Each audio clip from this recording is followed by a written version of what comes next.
You are all of you beneath me. I am a god, you dull creature, and I will not be bullied by that.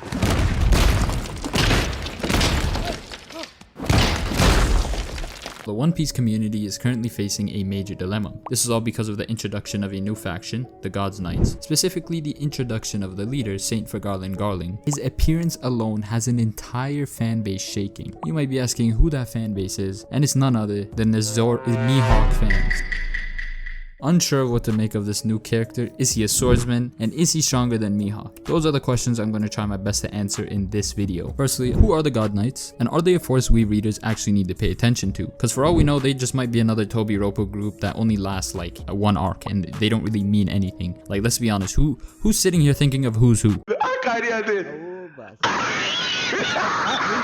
So as of chapter 1083, that doesn't seem to be the case, because according to Dragon, the real fight starts when the God's Knights mobilize. This whole time, from the moment we learned about the revolutionaries, and the moment we found out about the formation in chapter 1066, which took place I believe 21 years ago, we were made to believe that they were fighting a hard-fought battle against the world government. But in actual fact, the real battle between the world government hadn't even started yet. The marine captains, vice admirals, admirals, and even fleet admirals are apparently not even considered to be on the same level as the God's Knights, and approximately 9 of them, meaning that the 9 God's Knights are equal or stronger than the entire navy. Surprisingly enough, this actually makes perfect sense, because in chapter 793, the Gorosei tell Akainu that the navy is only the outward face of the world government. The navy is really only there to distract the world and cover up the evil of the world government so that they appear as if they're fighting for the right cause. So many of the Marines themselves believe that what they're doing is for the good of the world. The government uses people like this with good morals who want to protect and serve the citizens. Many of the Marines don't even understand that they're just puppets for a tyrannical evil organization. Even without chapter 793 in mind, if you really think about it, we might have actually really overestimated the power of the navy and underestimated the true power of the world government by a long shot. Remember how the Whitebeard pirates, including their fleet, were almost equal to the navy in strength? Imagine if Whitebeard was in his prime when Marineford happened. We probably would have seen a completely different outcome. It would be crazy to say that for the last 800 years, the navy is what kept the world government in power. So if it wasn't the navy, who could it have possibly been? By the looks of it, it was none other than the God's Knights. The world government needed a way to stay the most powerful without exposing Emu to the rest of the world. There might be a chance that each of the 9 God Knights might be as strong as a Yonko, maybe even stronger. And before you say I'm over exaggerating, you have to remember how most shonen story progression and power scaling works. The closer the manga gets to the end, the more powerful the characters get. Considering that Luffy just beat a Yonko, the opponents Luffy and his crew are probably going to be facing from here on out are only going to get stronger. So it wouldn't be mind-boggling to say that the God's Knights might follow the same trend and surpass previous villains in strength. So now that we've come to the conclusion that the Royal Knights are at least stronger than the Navy, how strong is for Garland Garling, the leader of that supposed group? If we're talking about Garling in his younger days, it's probably safe to say that he was on the same level as Roger, Whitebeard, Garp, and maybe even stronger.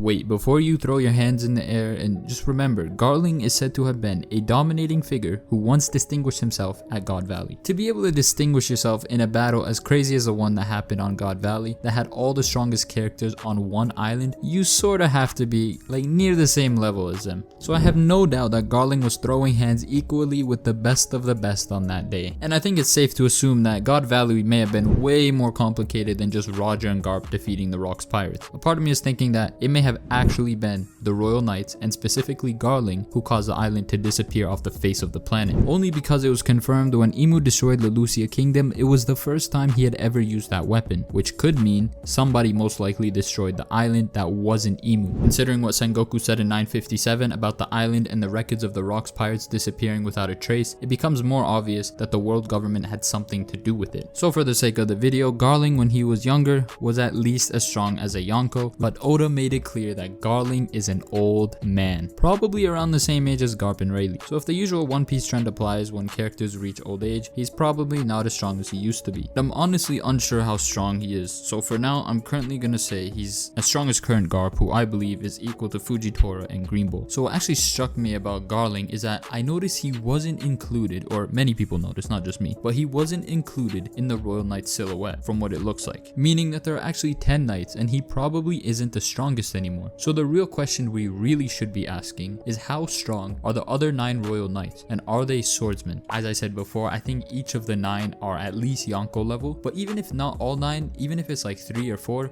I think that makes a lot of sense because, you know, you got the monster trio, we might have Yamato joining later on, we might even have like someone like Smoker or whoever joins the crew later on. So it would make sense for at least 3 or 4 of them to be on that like level. Okay, so are they swordsmen? Well, so far it only looks like one of them is a swordsman, and coincidentally he looks like Shanks. So if the theory of Shanks being an undercover God's Knight is true, that automatically puts Mihawk over Shanks, meaning Mihawk is strong, I mean has greater sword skill.